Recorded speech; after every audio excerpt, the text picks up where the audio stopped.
Good evening welcome back to my channel Supriya simple लाइफस्टाइले तुम्हारे जानाई अनेक स्वागत। और आज के होच्छे बृहस्पतिवार, एखन होच्छे सन्ধ্যে 7টা बाजते जाए। एखन किन्तु आमी सन्ধ্যে दिए निয়েछि, এই देखो। तो एखन सन्ধ্যে देওয়া হয়ে গেছে। তোমাদের দাদা কিন্তু এখনো ঘরে আসেনি, তার কারণ ওর আজকে আসতে অনেকটা দেরি হবে বলেছে, প্রায় 7:30 8টা বেজে যাবে, ওর একটু কাজ আছে ওখানে। তো আমি এখন সন্ধ্যে দিয়ে দিয়েছি, দিয়ে এবারে কিন্তু এতক্ষণ দুপুরবেলা আজকে একটু অনেকক্ষণ ঘুমিয়েছি, প্রায় 2:30টার সময় শুয়েছি আর উঠেছি প্রায় 4:30 5টার সময়। তো শরীরটা একটু ফ্রেশ ফ্রেশ লাগছে। আর এখন এবার দেখো বিছানাটা গোছাবো, জামা কাপড় গোছাবো, একটু চা করবো, কারণ ওর তো আস্তে আস্তে 8টা বেজে যাবে। ততক্ষণ আমি আর কি করব, তাহলে আমাকে তো একটু চা পা খেতেই হবে। তো চলো ভিডিওটা দেখতে থাকো, রাত্রিরের ডিনার কি হয় তোমাদের দেখাবো। আমি আজকে সন্ধ্যা থেকে রাত অবধি ভিডিওটা কন্টিনিউ করব। তো চলো দেখতে থাকো ভিডিওটা, আশা করছি তোমাদের ভালো লাগবে। আমি কিন্তু সন্ধ্যে দিয়ে কিন্তু জামা কাপড় গোছাতে চলে এসেছি, আর যেহেতু শুয়েছিলাম বিছানাটা অগোছালো হয়ে আছে। আর আজকে আমাদের মানে পাম্পে জল ছিল না, বলতে যে আমাদের তো ওপরে একদম পাম্পটা মানে 4তলাতে, তো পাম্পটা কেউ চালায় নে, তো তার জন্য জল অনেক লেটে এসছে, পুজো দিতে অনেকটা দেরি হয়ে গেছে। তো তার জন্য পুজোটা আমি আর তোমাদের সাথে শেয়ারও করিনি, তো ভাবলাম যে একবারে একদম বিকেল থেকেই ব্লগটা শুরু করব। তো দেখো জামা কাপড়গুলো কিন্তু এক এক করে কিন্তু গুছিয়ে নিচ্ছি, নিয়ে এবার জায়গা মতো রেখে দেবো। আর এই নতুন 2-1টা জামা কাপড় আছে যেগুলো তোমার এই সরস্বতী পুজোর সময় ছেলে পরেছিল, আর তোমার ওই আমার যে ব্লাউজটা ছিল ওইটাও আছে। তো চলো জামা কাপড়গুলো গুছিয়ে নিই, গুছিয়ে নিয়ে তারপর রাত্রিরে কি ডিনার হবে দেখি। আগে ফ্রিজ খুলে কি কি আছে।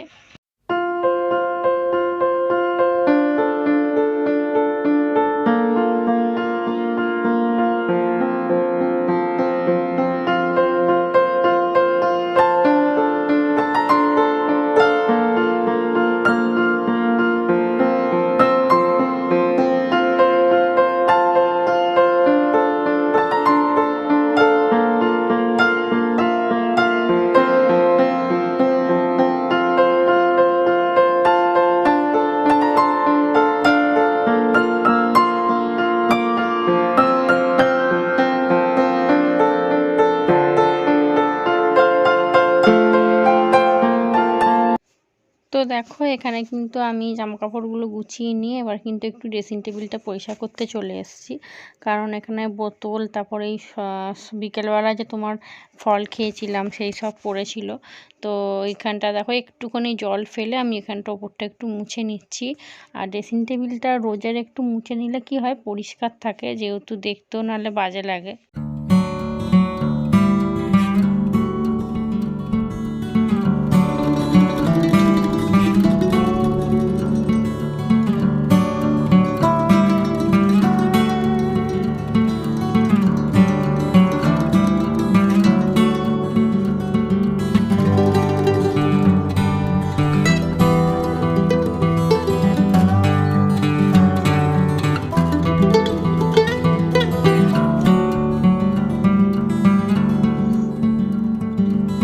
আমার কিন্তু ওদিকে যা ঘরের টুকটাক কাজ ছিল সেগুলো কিন্তু আমার হয়ে গেছে।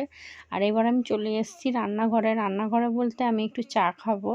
আর এই দেখো চা ভাবলাম লিকার চা করবো আর বিস্কুট দিয়েই খাবো, কিন্তু দেখলাম যে 2টো আটার লেচি আছে, তো তার জন্য ভাবলাম যে তাহলে 2টো লেচি আছে এখন, তাহলে করেই নিই, চা দিয়ে খেয়ে নেবো। আর আমার এই সন্ধেবেলাটা কেন জানি না এখন খুব খিদে পাচ্ছে। আর যেহেতু খেতে খেতে প্রায় 1টা 1:30 কি 2টো বেজে যাচ্ছে, তারপর এবার ঘুম থেকে উঠলেই না খিদেটা দেখছি বেশিই পাচ্ছে। তো ভাবলাম তাহলে 2টো রুটি করে নিই, 2টো রুটি দিয়ে চা দিয়ে খেয়ে নেবো।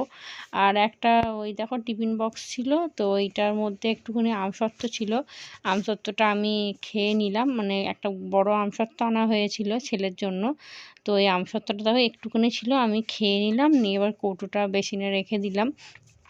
আর আমসত্ত্বটা কিন্তু আমাদের কোনো চাটনির জন্য আনা হয়নি, ওই ছেলে খাবে বলে মানে মুদিখানা দোকানে গেছিলাম, তো ওখান থেকে একটা বড় আমসত্ত্ব এনেছিলাম।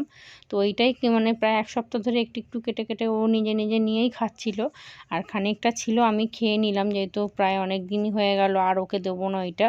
তো চলো দেখো চাটা কিন্তু হয়ে গেছে, আমি এবার চাটা ঢেলে নেবো, নিয়ে এবার কিন্তু রুটি নিয়ে চাটা খেয়ে নেবো, খিদেও পাচ্ছে খুব জোর। তো এই দেখো এটা আমার হচ্ছে সন্ধেবেলার, এটা চা নিয়ে নিলাম আর রুটিটা নিলাম, তার কারণ হচ্ছে ভাবছিলাম যে চায়ের সাথে তোমার বিস্কুটই খাবো, কিন্তু দেখলাম আটা মাখা পড়ে আছে দুটো লেচি, তো ভাবলাম তাহলে চায়ের সাথে খেয়ে নিই, শুধু শুধু বিস্কুট খেয়ে দরকার নেই।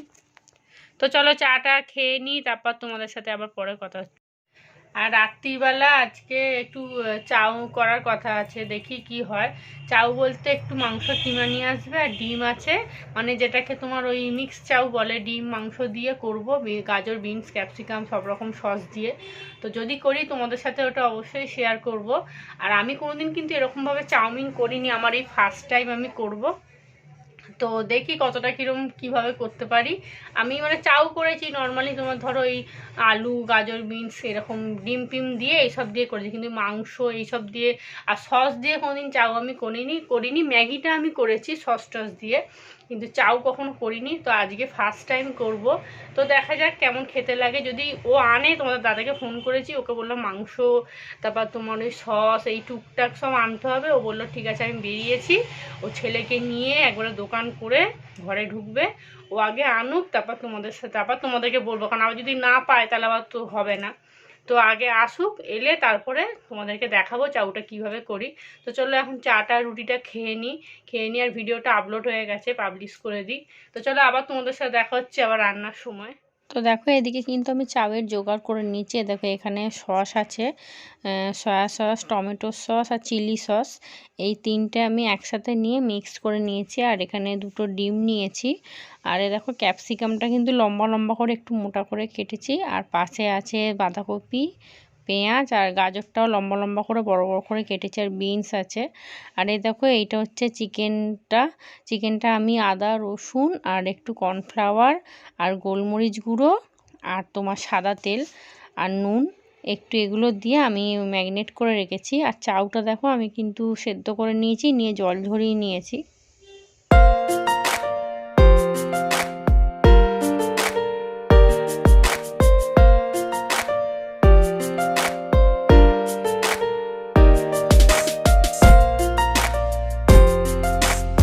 তো এইদিকে দেখো আমার কিন্তু ডিমটা ভেজে আমি কিন্তু তুলে রেখে দিয়েছি। আর এদিকে মাংসটাও তোমার ভাজছি, মানে সাদা তেল দিয়ে দিয়েছি। দেওয়ার পরে যে ম্যারিনেট করা মাংসটা ছিল ওইটা এবার তেলের মধ্যে দিয়ে, আর আরেকটু কর্নফ্লাওয়ার লাগতো, আমি ঠিক আন্দাজ করে দিতে পারিনি। তো যাই হোক, এর মধ্যে কিন্তু ওই যে সসটা ছিল 3 রকমের, ওখান থেকে আমি 2-3 চামচ সসও এর মধ্যে দিয়ে দিয়েছি। দিয়ে এবার এটা একটু হালকা করে ঢাকা দিয়ে আস্তে করে করে এটা একটু নাড়তে হবে, কারণ যদি জোর দিয়ে করি তাহলে কিন্তু মাংসটা সিদ্ধ হবে না, তাহলে কচকচ করবে। তো একটু আস্তে করে করে এটাকে একটু ঢাকা দিয়ে হালকা করে করে একটু করতে হবে, তাহলে কী হবে, মাংসটা সিদ্ধ হবে প্লাস ভাজাটাও খুব সুন্দর হবে। তো চলো এই মাংসটা ততক্ষণ ভাজি, তারপর তোমাদের দেখাচ্ছি আবার কি করি।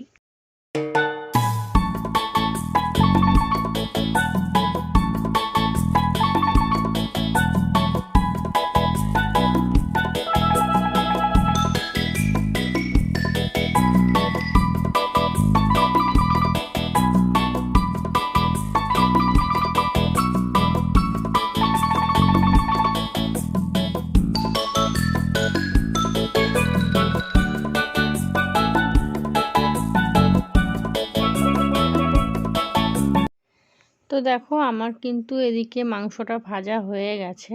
আর এই কড়াতে কিন্তু সবজিগুলো এবার আমি ভেজে নিচ্ছি। মাংসটা ভাজার পরে একটু বেশি করে তেল দিয়ে দিয়েছি, দিয়ে যে সবজিগুলো ছিল সেগুলো সব এক এক করে দিয়ে আমি এবার ভাজা ভাজা করে নিচ্ছি।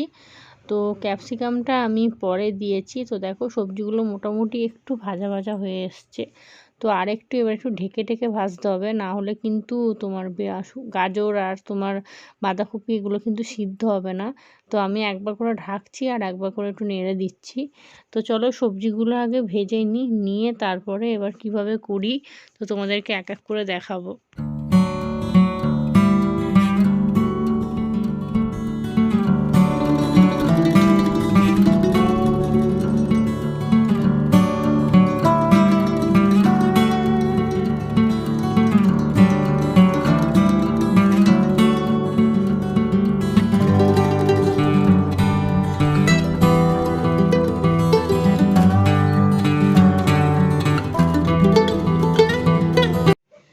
দেখো আমার কিন্তু সবজি ভাজা হয়ে গেছে, আর আমি কিন্তু এবারে মাংসটা কিন্তু দিয়ে দিয়েছি, যে মাংসটা ভেজে রেখেছিলাম।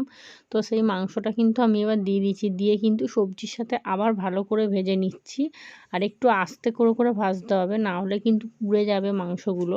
তো চলো এটা ভেজে নিয়ে কিন্তু এরপরে আমি এতে সস দিয়ে দেবো।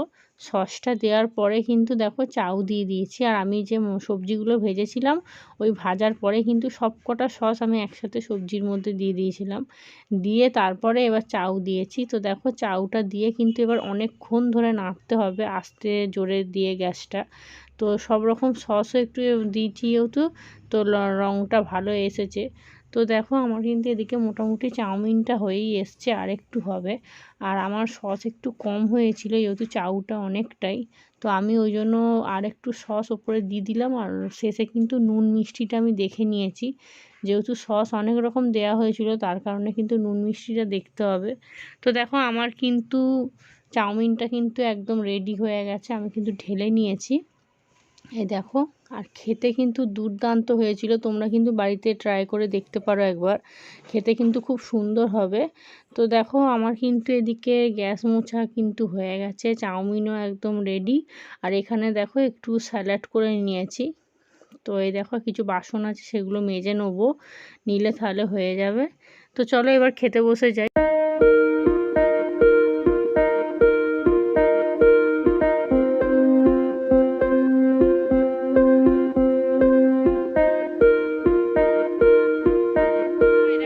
খেতে বসে গেছি আমি আর ছেলে। কেমন হয়েছে রে?